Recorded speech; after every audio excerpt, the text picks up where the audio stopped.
All right. Well, the stream had some power issues. But now, we're back for part 2.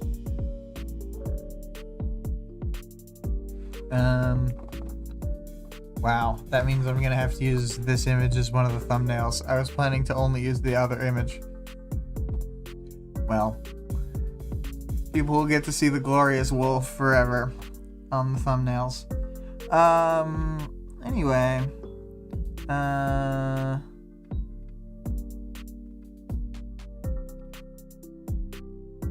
that I'm back. Craig says, you say that like it's a bad thing. Alright, fair. Maybe people wanna see the wolf all the time. So let's see here. It wasn't just the stream that crashed, it was the whole computer crashed, so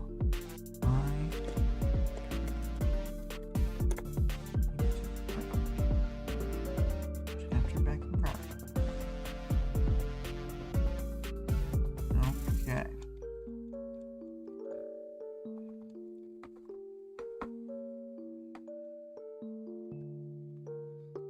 Let's see here.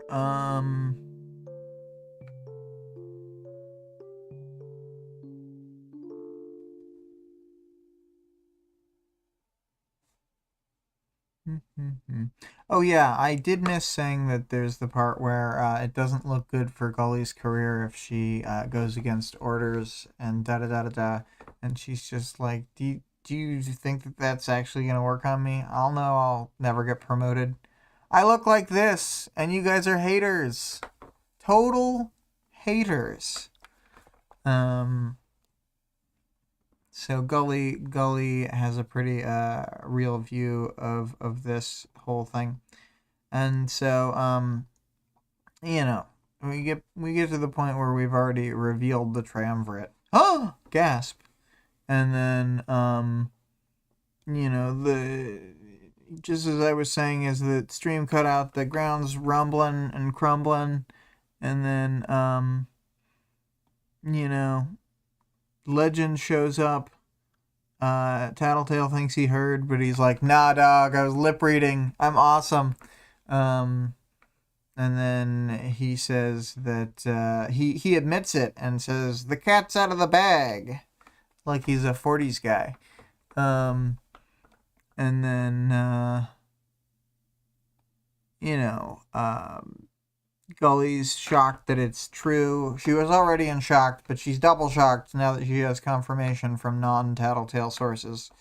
And then Legend tells us a story that we already know is more or less not true. Like a cleaned up version of like, oh, Manton left the cauldron and then he stole a bunch of the cauldron stuff, and then somebody he worked with, that guy, like a totally third party, was the one who made the Case 53s.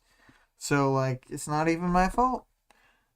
And then, you know, he talks about how they were coming from a place where they were taking a dose and accepting it, even if they would die.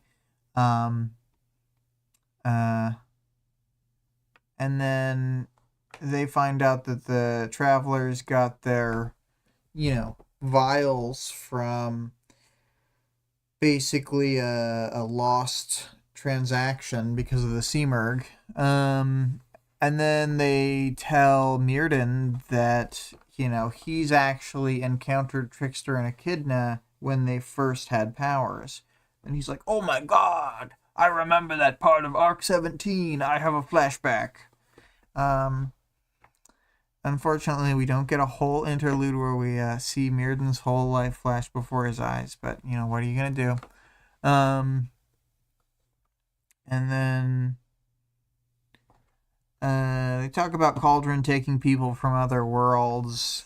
And, you know, the travelers being from other worlds.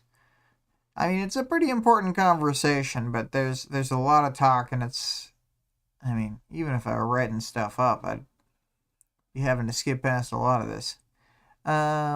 Legend says semi-convincing sounding stuff. Everything he says kind of sounds true, but we know that it's full of holes. But we also know that he believes stuff that's full of holes, so he's probably just telling them the propaganda that he was told, knowing from his Arc 14 stuff that he doesn't trust Cauldron on another level. He's playing he's like Metal Gear level triple agent, he's fooling everybody. And then they're talking about how they tracked down the fact that Manton is the Siberian's master and that Dragon and Defiant have a beat on the 9. And I'm pretty sure that this is earlier the same day before Manton gets killed. I think. It's hard to tell exactly when stuff happens in the Blasto chapter because time just flies by. But I think that scene happens at night after this day. Unclear. I could probably look at the timeline, but I'm not going to. I'll do that later. And Legend blames other people who aren't Cauldron. Skitter notes the fact that Legend had not told her the full story when they recognized the Siberian's master. And then, astutely thinks, was he omitting facts now in the same way? Was he lying like he had then? Yes. The answer is yes. So we're, despite the fact that they've got Majora's Mask level ground shaking going on, they're still having this conversation. And then,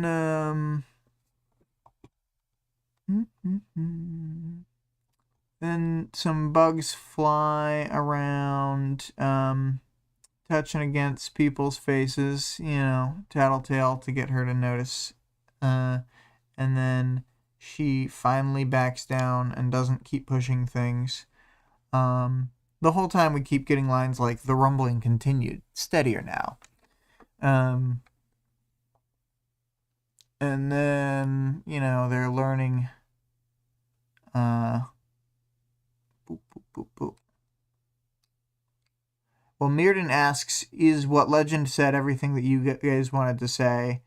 And then to sort of be diplomatic, then Tattletale says that she needs to add in that the travelers are, of course, from another Earth, and they need to tempt them into helping them end the fight because they're quite powerful and could potentially defeat Noel.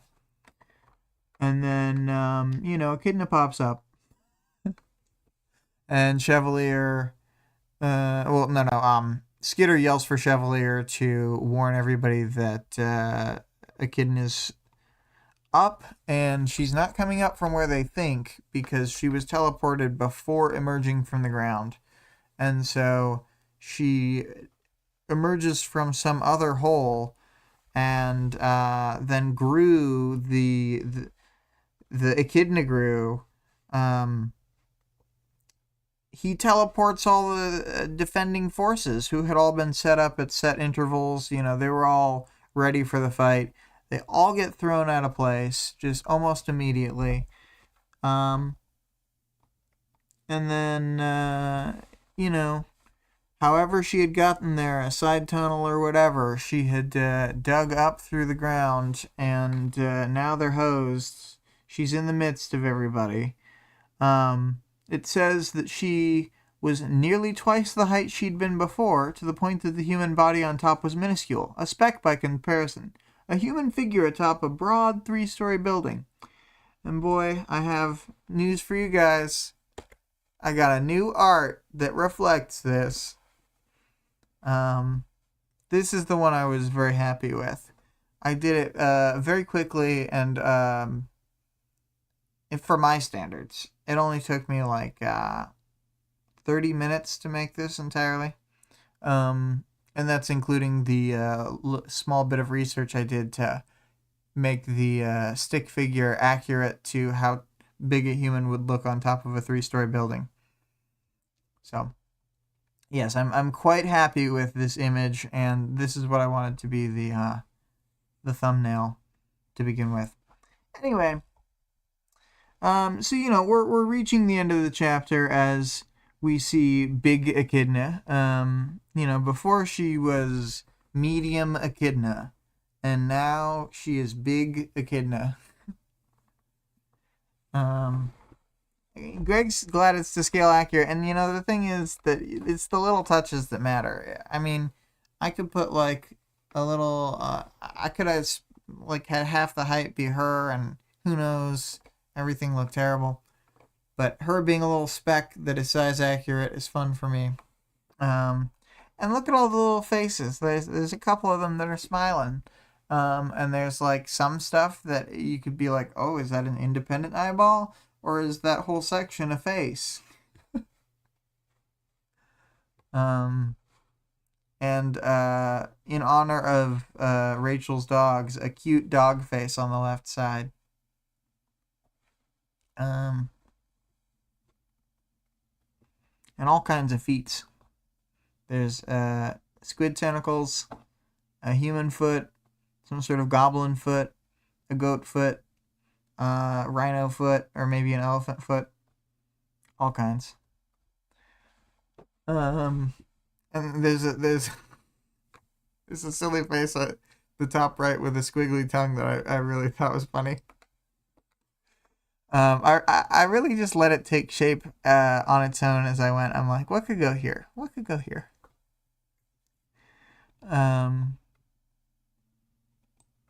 Anyway, her legs were more robust now. There weren't any feeble limbs like the ones my bugs had glimpsed or touched. And none of these are feeble. These are all some strong limbs. Her lower body has a crust of bone, which you can just imagine that there. And there were 2 more heads that were just emerging from her front, one with the beginnings of a mouth, and the other with 2 large eyes and a lump that would become a snout. Maybe we're a little further along from that, but yeah, she snaps up 10 capes or so, it says, and things are looking bad. And then, tracking the movements of Legend Alexandria and Eidolon, she sees they're jumping into things. And it seems like she believes that Legend is indicating to his comrades that they're in the clear. He smoothed the whole situation over. So she's sure that he was lying now. And then thinks maybe I'd have done the same thing. I don't know.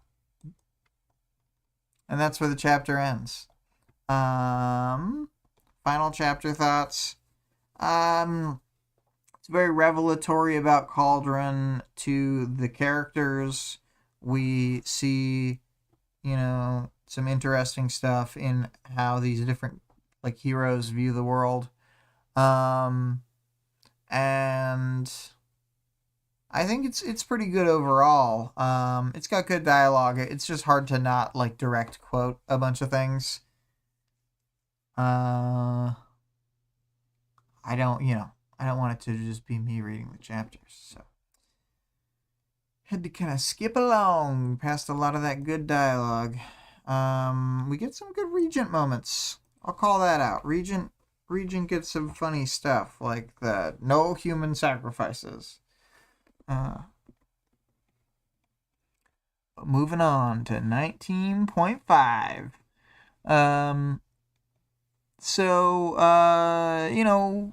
Teleport Gru is paying attention to them. Apparently he has sort of waves of his stuff that spew forth, and then it hits the group and moves them. Skitter is most relieved to find that the teleportation did not interrupt Scapegoat's power, so her connection with him was not lost.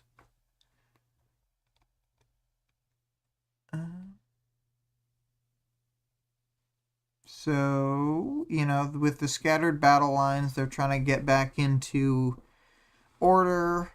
Skitter starts a full-on assault on that teleport Gru. She starts winding a spider thread cord around his neck. I will say, it's like weird imagery that, like, I don't know. The like noose imagery for killing off the teleporter Noel Gru. It's suspect, Skitter. I mean, on one hand, do whatever it takes in the fight, but on the other hand, I don't know. It just doesn't sit well.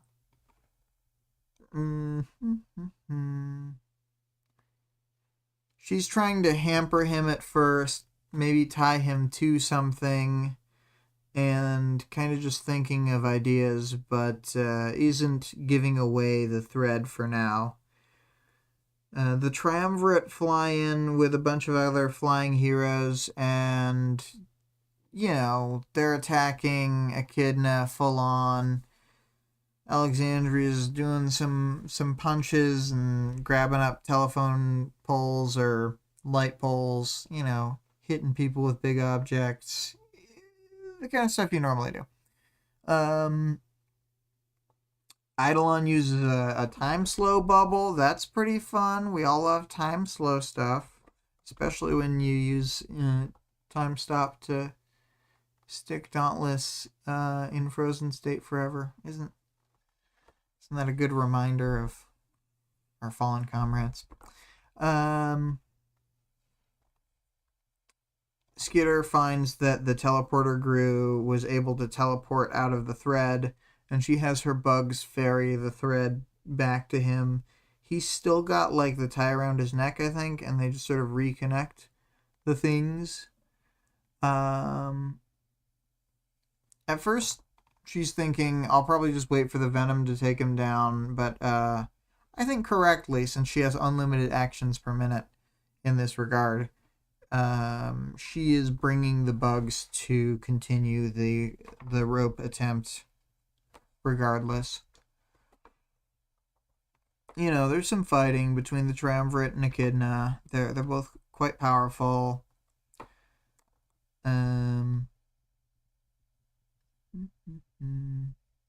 The teleporting is basically making Echidna's side, like, it's enough of the difference where she is in the lead of the fight, I would say. I've heard it said before by We've Got Worm that this book is very good at tracking, like, the ebb and flow of a fight and making you feel who's winning in the moment.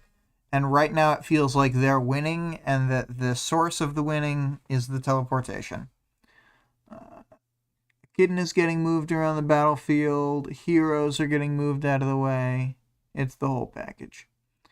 So they start focusing, like the heroes side in general, start focusing on that Gru. And Skitter attaches, like, that Gru is now hiding from everyone now that he knows that they're focusing on him. Then she attaches the cord that was wound to him to Echidna, which pulls and breaks his neck with the force of it, because she just, like, takes one giant bound, and it's like suddenly she's half a city block down, and so is he. So it's quite gruesome imagery. Oh no, I don't think I turned off the notification sounds after I turned the computer back on. Tisk tisk.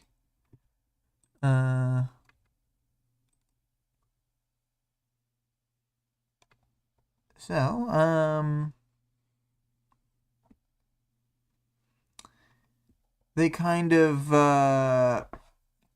Mirrodin jumps in, he's doing some fighting, the van with Scapegoat is still driving around, and and the heroes are having like a harder time getting organized than Skitter had expected, so that's a problem.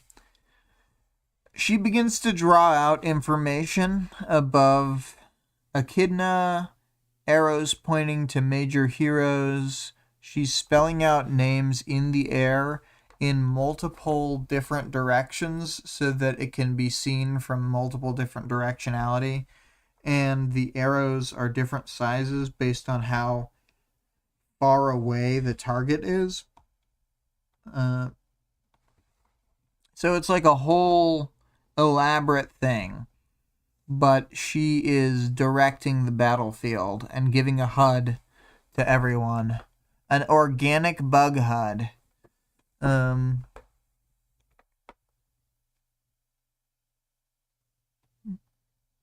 Mirrodin drops off a whole group of heroes next to Echidna that includes Chevalier.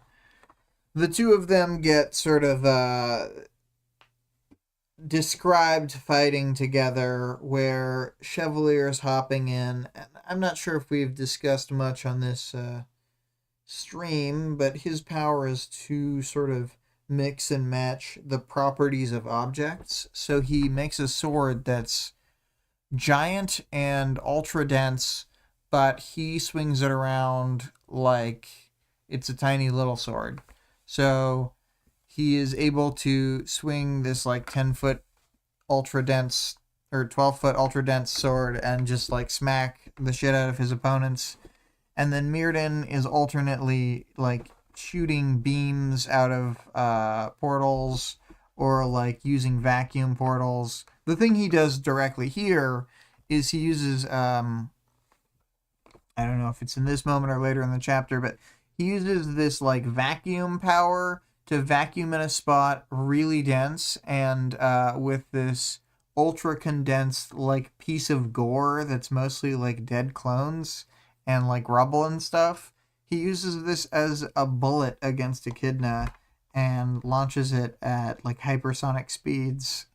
It's just like ridiculous. When they're going all out, some of these capes, their powers that sound innocuous when you first say it, like, oh, he can mix and match objects. When you see it in practice, it's bonkers. It's got a great level of concept scaling up. I don't know how to describe it, but just taking something to the limit of what you would expect. Just like Taylor's power. You wouldn't... A lot of people, they hear controls bugs with your mind, and they think, okay, so a little cloud of bugs attacks people aimlessly. But what they don't think is there's a organic writing system flying above a battlefield telling a bunch of people a bunch of detailed information written out in bug. It's just not the first place your mind goes when you think of bug powers most of the time. Skeeter's thinking how tired she is. She almost can't focus. And she's keeping herself close to Scapegoat for now. Tattletale's, talking into a cell phone, probably telling them a whole bunch of information. We got the duo fighting. They talk about Chevalier's equipment being a bit like Fenya and Menya, but he's kind of better than them. I don't think that they could take on Noelle in this way, even if they went to their full height of the 6 stories. I think the fact that Chevalier even, that Chevalier is hitting with an inorganic object and not able to be slooped in is a big deal. And Tecton is said to be constantly crushing the ground below Noelle, as well as dropping parts of buildings from above on top of Noelle, which is just awesome. Again, when they get to go all out, like, Tecton can bring a lot to the table. Heroes are pelting with range fire. You know the way they do. Legends doing a full barrage. The fighting continues. Echidna's getting sort of trapped into the sinking ground. And you know, because there's this constant laser fire. I'm thinking we're almost right at the part where she says there's 4 ways to go. Yeah, that's where we're at. So Skitter's thinking that Echidna can't go up because that would be directly into the fire she's sustaining. Echidna can't go down because digging would be too slow and she's getting damaged too quickly right now. So she's either going to go left or right through the walls because she can't advance toward the ends of the alley either way because of the heroes. I say alley, it's probably an entire street. So Skitter starts marking a bunch of buildings and trying to direct heroes. Has the swarm buzz in really thin, reedy voice, incoming. So she's trying to indicate to them that Noelle's just going to burst right through. And of course, Noelle bursts right through something. One claw ripped through brick and wood. She pulled into the building to her left. She was tall enough that she had to hunker down, and she was still shoving her way through the flooring that separated the first and second floors. Her route put her on a path for where the fighting had originated, where the majority of the heroes were now waiting. Yeah. I mean, again, I don't want to read too long, but it's just like, this part's like cool. She could wade through brick and concrete and leave a building folding in on itself in her wake. But dealing with the massive capes proved more difficult. Yeah, so, you know, they got all sorts of stuff. They got people running up and fighting. They got force fields. They got flyers shooting shit. It's the kind of thing where you're supposed to be reminded, I think, that compared to conventional weaponry, capes are a whole other level.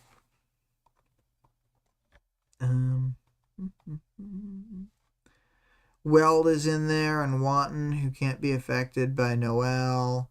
She starts vomiting a bunch of clones. Immediately, people start just massacring the clones. Legend is firing lasers through the clones before they can even stand up. The problem is that now that she's got all those other heroes she grabbed from the time that she had slooped out of the ground in the wrong spot, then there are like self-duplicating clones, the kudzu clones, and there are also several types of nearly indestructible clones that Skitter herself can't really damage, for instance, and they need the heavier hitters to fight. And Mirden, you know, takes this moment to snap Echidna into one of his dimensions. He has to concentrate really hard to keep her in there.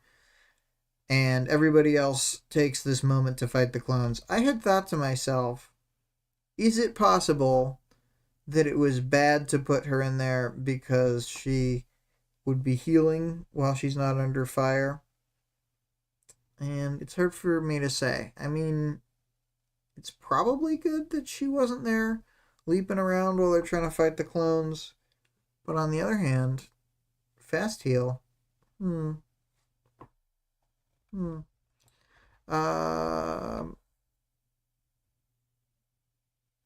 So Rachel has her dogs.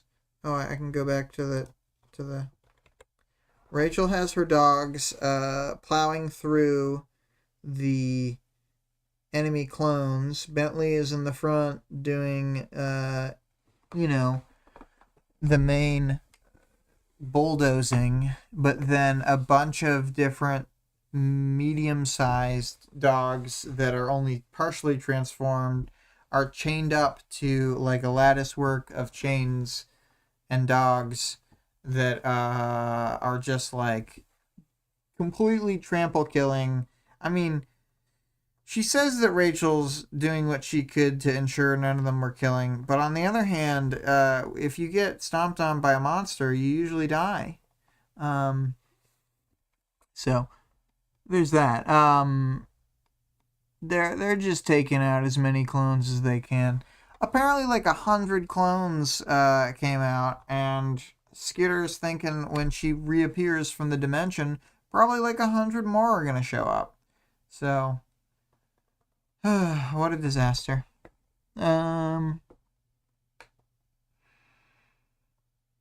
They keep doing their thing. Like, this is a pretty good fight. It's just hard to really like summarize every single little thing. There's a loudspeaker off of containment vans as well as the armbands that inform them of a bunch of specific information that seems to have come from Tattletale. She's got like a core that they can destroy. She's got 17 capes within her. And she's got infinite regeneration possibility, seemingly. But they just need to destroy the core.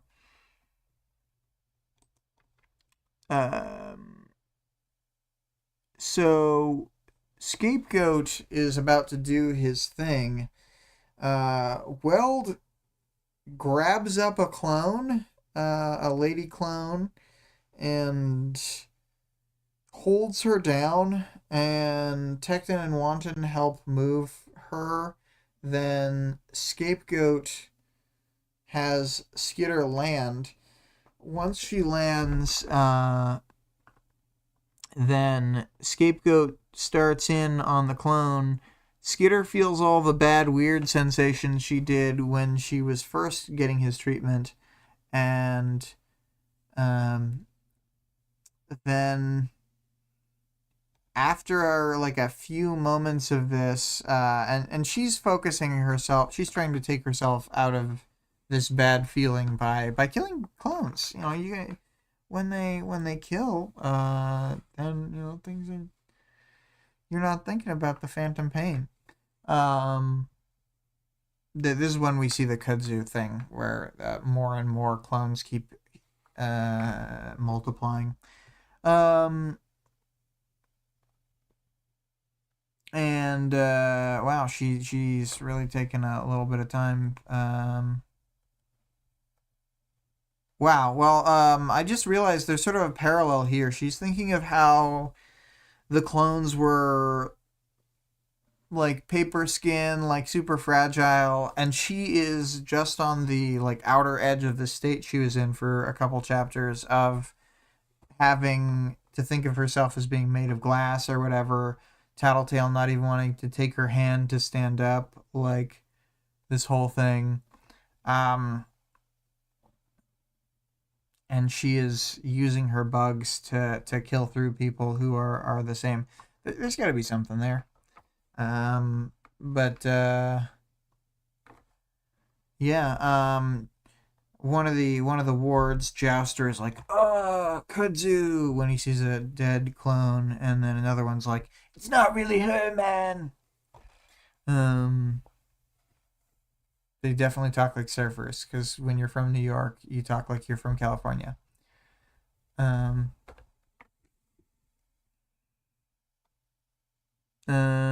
So, you know, the sensations are still hitting Skitter as they do. And in the midst of this, Shatterbird attacks. So, it's unclear exactly what happened. I think it's clarified in the redacted chapter that is no longer part of the book, but I have not read that chapter. Maybe I shall do so at the end of the chapter, or at the end of the arc, and then maybe Vic and I can briefly talk about it in one of those episodes. We'll see what happens. But yes, Shatterbird, Shatterbeaks the whole place with her chatter scream. And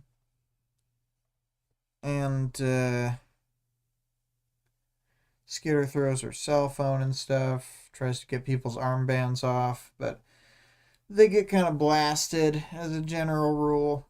People aren't quick enough to be able to get off all their gear, because a lot of their gear is kind of like built into their costumes. You got people like Tecton, whose power armor is ruined by this.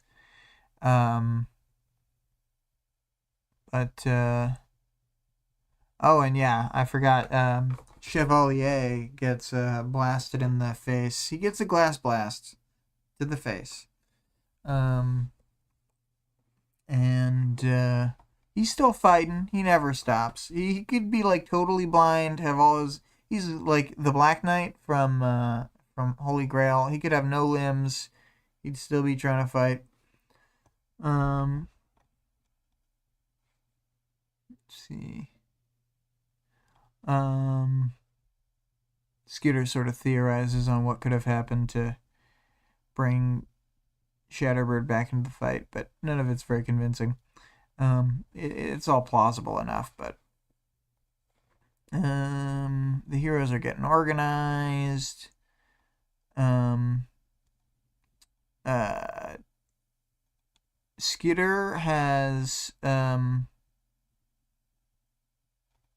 Skitter was changed back to normal before Shatterbird's attack. So even though Scapegoat was hurt by the armbands exploding, then it did not rebound the wounds onto Skitter, and Scapegoat was able to clear the wounds on himself by putting them all into that clone. Which I guess they probably killed her right afterward. Pretty grim stuff, regardless of how they handled it. That's the thing about Scapegoat's power. Their battle lines were broken. So Skitter gets on the ground. She's with Weld. They're fighting. They're back-to-back badasses. They're like, these people have been replaced by clones. And they're fighting the multiplicative kudzus, this superheated volcano man who is able to dig his fingers into Weld. There's this another really grim... A lot of this stuff is super grim. A moment where they find out that the superheated guy's back is vulnerable, so Weld makes like hook swords and like stabs him into the back until he's super dead. Serrated edges formed on the blade to allow for a better cut. So he's like cutting into the back of this guy's head. It's pretty fucked. And then then he helps Skitter continue to fight the kudzus. Legend is shooting kudzus. A bunch of kudzus die. I'm not sure exactly where on here it is. I'll control F. My baton crushed one skull like an overripe pumpkin. My knife caught another in the chest, pushing past bone like it was a willowy tree branch rather than anything more solid. Oof. She's getting the pumpkins out. And the bugs are flying in eyes and just biting people to death. It's like a horrific nightmare scene. This would be on one of those Middle Ages paintings where they're like, this is what a plague of locusts is like, and only there'd be all this other stuff happening in the background. They'd be like, when the plague of locusts happens, everyone just starts fighting to the death, and there's flames and demons come up, and anything could happen. It makes me think of that famous painting. What is it? The Garden of Earthly something. Garden of Earthly Delights. The third portion of it. That's the nightmare.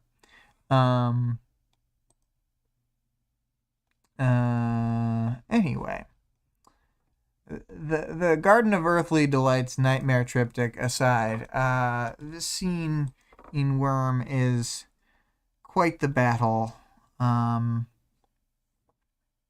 And, you know, given that Shatterbird really broke things up and that there's a lot of clones going around, one of the clones yells to the others, "Cover me, I got this!" And then this is right after Echidna has reappeared from the dimension that it had been being held in. Eidolon and Legend have to focus back on Echidna instead of the clones. The kudzu says that she's got this and starts running. About a quarter of the clones break off their fights to go cover this one specific person and get the kudzu to the Echidna, and then you know, a lot is going on. Everybody's shooting down, trying to stop her. This is clearly a big deal. Miss Militia shoots this kudzu in the throat, which kills her, but right before she dies, she's able to get to Echidna, who vibrates and splits into 4 different Echidnas. Dear Lord, it was bad enough when there was one Echidna. Yes. So they wither like the kudzu clones slowly, but at the beginning of the moment, there's 4 of them, and boy howdy, when you're fighting one building-sized enemy, you don't want there to suddenly be 4 building-sized enemies.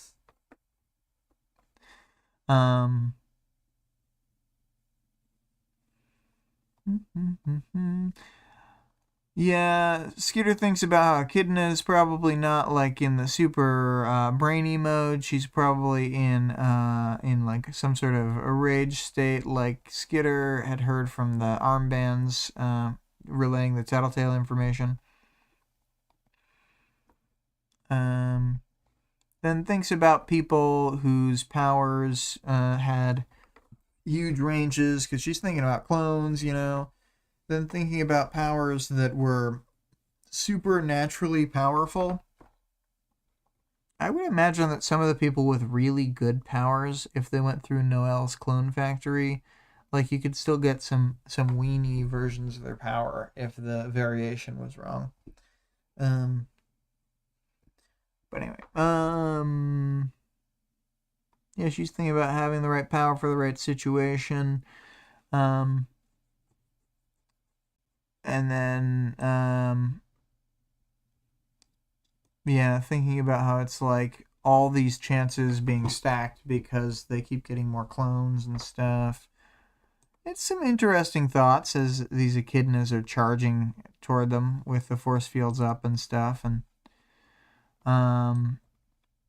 you know, they got Echidnas running around fighting big name heroes. It says tongues lashed out and Legend severed them with cutting lasers. Great, there's tongues flying around. The clones vomited geysers. They couldn't clone from the clones, but they can still shoot the vomit at people, which they think is a good enough attack. They're like, I'd still do this even if I wasn't a clone, or I couldn't use clones, whichever. Eidolon starts, using another weird attack. He's got these blue sparks, apparently.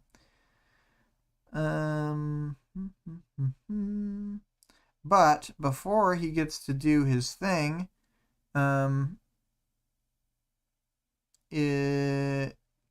they attempt to vomit on him. He does a force field towards the vomit, and then a little tongue grabs him. A little prehensile tongue. Swoop! Oh, I should go back to the other image. The little tongue from the top right guy on there is definitely what gets him, and then sloops him in. It snaked out and caught him by one arm. Eidolon was pulled in. Sorry,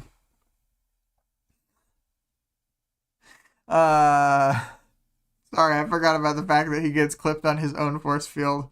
So he gets, like, wanged and loses concentration because of his own stupid force field.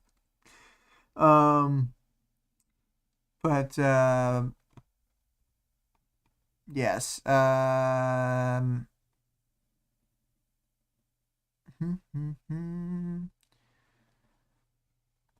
boy.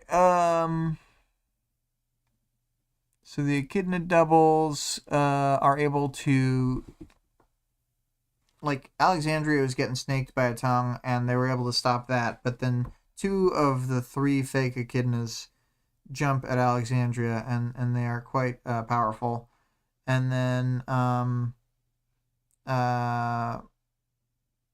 grabs up Eidolon and is able to fully engulf him and have him as a clonable person. And then, Miss Militia and Chevalier, they're going nuts. They're firing all kinds of ammunitions. Cannon blades and, rockets probably. And then Alexandria,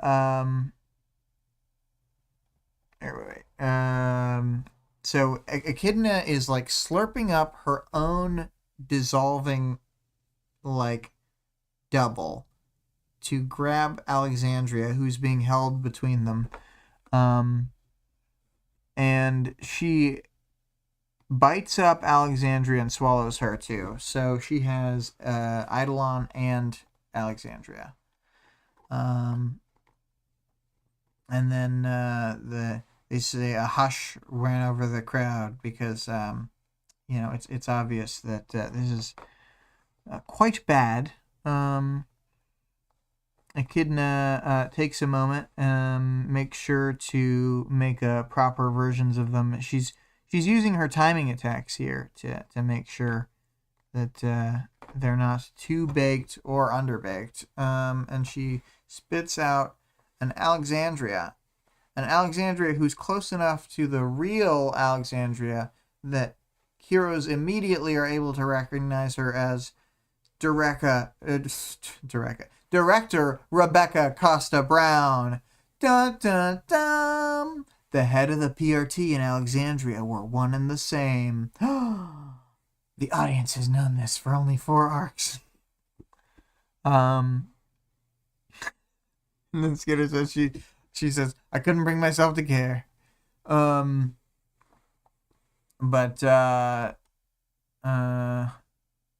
Miss Militia shoots and it just pings off her like it's a Superman film, and the bad guy has fired the bullet off of his eyeball.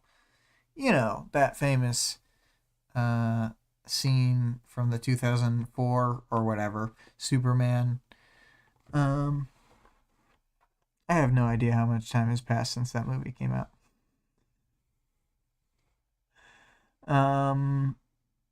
And then, she spits up another clone, and Eidolon is there. And then, oh my god, goddamn, Taylor is fucking savage. I couldn't tell if he was unattractive by nature or if it was just mild deformations. He looked so small, so below average. Dear Lord. Taylor, say that to his face. He found his feet, and Miss Militia shot him twice. Yeah, so they try and shoot him immediately, which is a good idea, but it doesn't work. He uses some kind of power that feels like, honestly, like he's just using Scapegoat's power, which, like, good plan. He scapegoats himself back to life by... I mean, it's not Scapegoat's power in that he doesn't have to, like, take on wounds. It's like the good aspects of Scapegoat's power, where he is using, like, a multi-dimensional healing where he dimensions the dice until he gets a healed body part. And yeah, then Chevalier orders them all in, yells, "Before he's at full strength!" And so everybody charges in, and it ends on that ominous note. There was no other choice. If we didn't win now, everyone lost. So, yeah, it's a dire situation. To me, listening to the audiobook the first time, when Noelle split into 4, the situation began to feel like more hopeless. And then when Eidolon was on the bad guy side, it was like, oh no, oh, it was a real not a good sign for them. But let's see here. Having had that stream crashed, I don't have my notes in front of me.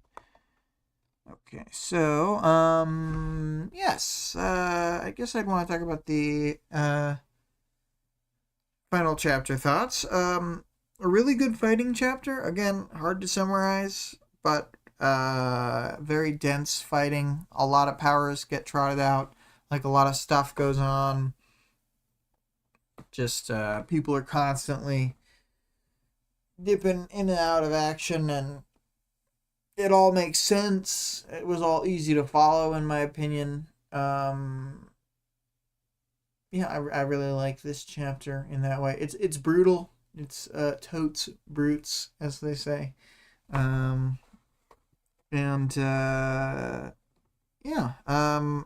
we will continue to see some brutal, horrific, nightmarish fighting in the next 2 chapters, I'm sure. As far as arc stuff, I mean, this is as bog standard as it gets. It's like the rising action and so forth. There was like setup in 19.4, and then like the kickoff of the fight at the end of that chapter, and just like non-stop fighting for 19.5. I guess I don't have a lot to say about how they relate to the rest of the arc. For characters, well, I guess let's start off with the 19.4 stuff. The mini triumvirate all have slightly varied takes on, well, I guess Chevalier is much further away than the other 2 in terms of his take. His take is like, Miss Militia, you're doing the most. But Miss Militia and Mirden are both like really sort of, it's important to them that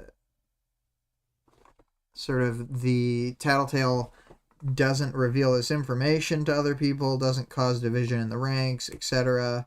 So they have a pretty, I guess, confrontational to Tattletale kind of thing. It makes sense from their perspectives and them not trusting her. All that makes sense. It's just, it pits me against them in this moment as the Tattletale stan that I am. But Tattletale does get her way in the end. She's able to say most of the bits. She has to pull back and not say everything because of Skitter, and she's, well, we'll say Taylor in this section. She's a little bit upset at Taylor. She's not the most jazzed, as they say. Yeah. Tattletale's acting real crazy. The anti-upping, the reckless behavior has only increased since the previous set of chapters. And it's only been like 20 or 30 in-story minutes, I think. It has not been long. They sort of went a little bit across town and then came back. And she's she's going wild. Actually, it's unclear. Before they had said there's like 55 minutes until the Faultline's crew got there, but it's unclear to me how much time has passed in these two chapters.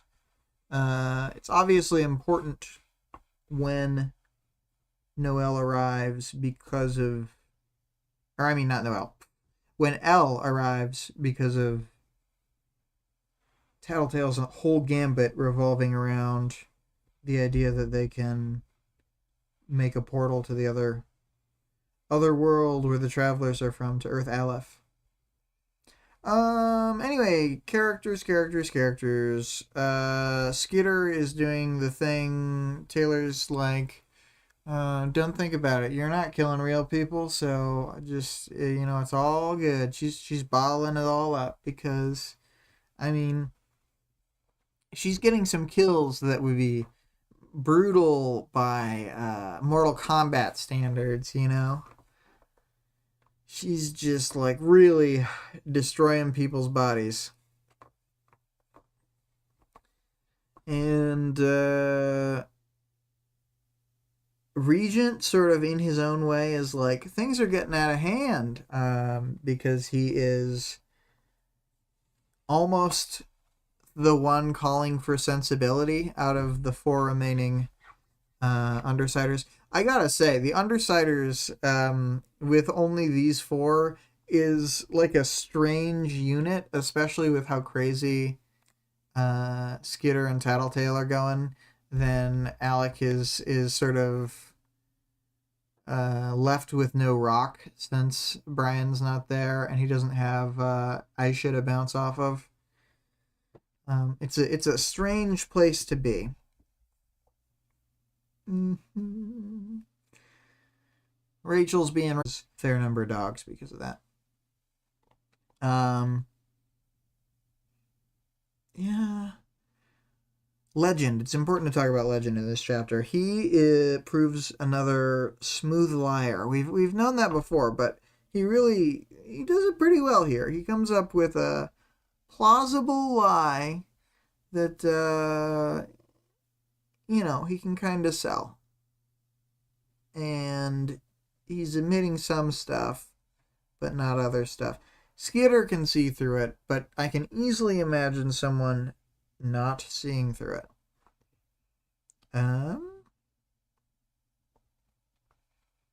Gully's very devastated. There's knowledge that she's been working for an organization that's run by the people who, in her new perspective, made her a monster. Which is not exactly true. It's one of those things where it's like more or less true, but it's not as directly true as I think she thinks it is. Pretty devastating stuff. And Weld is in a similar boat. Like, he's on board for this fight, but he is probably reeling from this new information that was confirmed by Legend. It's not just speculation from Tattletale now,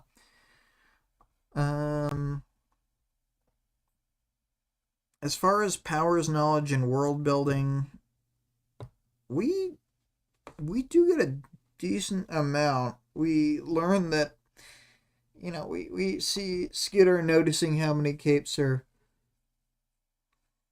probably Cauldron capes, responding to hearing about Cauldron, etc. We sort of relearn Legend's place in things because he is trying to, on a stealth basis, defeat Cauldron, but we have seen no results of this. He's still trying to keep it all on the down low. It seemingly worked, but who knows? They were lying to him before. They could be just lying to him in a slightly different way now. Alexandria and Eidolon don't talk much, but their presence is felt. And then they fight a lot, and then they get slooped by, that cute monster that I made a drawing of.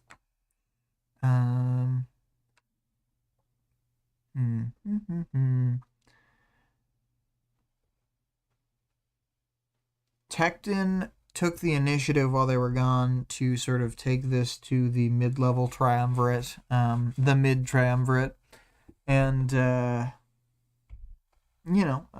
a little different from. It's not different. It gives a fuller picture of Tecton compared to what we've seen to now. So, again, interesting stuff. I'm loving it, as they say.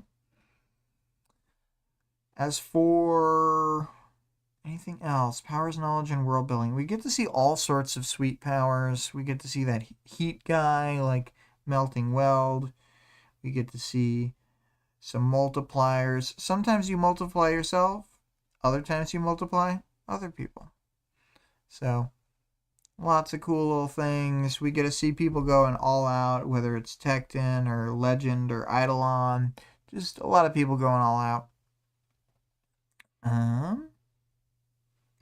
But yeah, I don't know. I don't have that much more to say. Boop, boop, boop, boop, boop. Let's go ahead and look at the audience participation. If anyone has answered. I don't think anybody has. Okay, so to answer my own question, if you could make a portal in your city to a fictional world, what would it be? I would like to have a portal that goes from my city to a culture GSV, which is from the culture novels, and a GSV is a general systems vehicle, as I recall. I might be wrong on that, but I think that's what it is.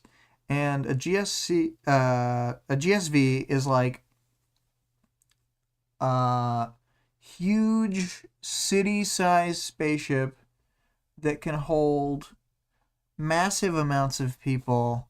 Let me see. How many people live on a GSV in the culture? Hopefully the internet will say. Over 13 billion humans and drones can live on a GSV. So it is like an entire world unto itself. So I think saying a GSV is fair. And I would just go live there instead of here. I would love to live on a GSV. And hopefully the culture could come through to the Earth and really help out Earth. Because right now, the Earth is having some problems. We could really do with some space medicine. And, yeah. Anyway, no one else answered the question, unfortunately. But that is how it goes sometimes.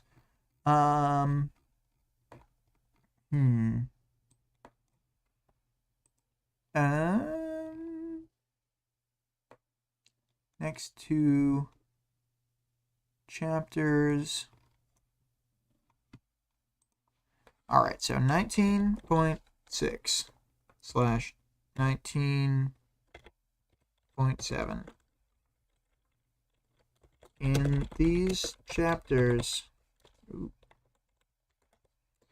we see a lot of combo attacks, including one of the most infamous skitter combo. What is a combo you want to see happen? All right.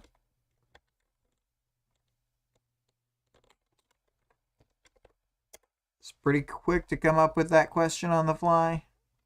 Usually, it takes me longer than that.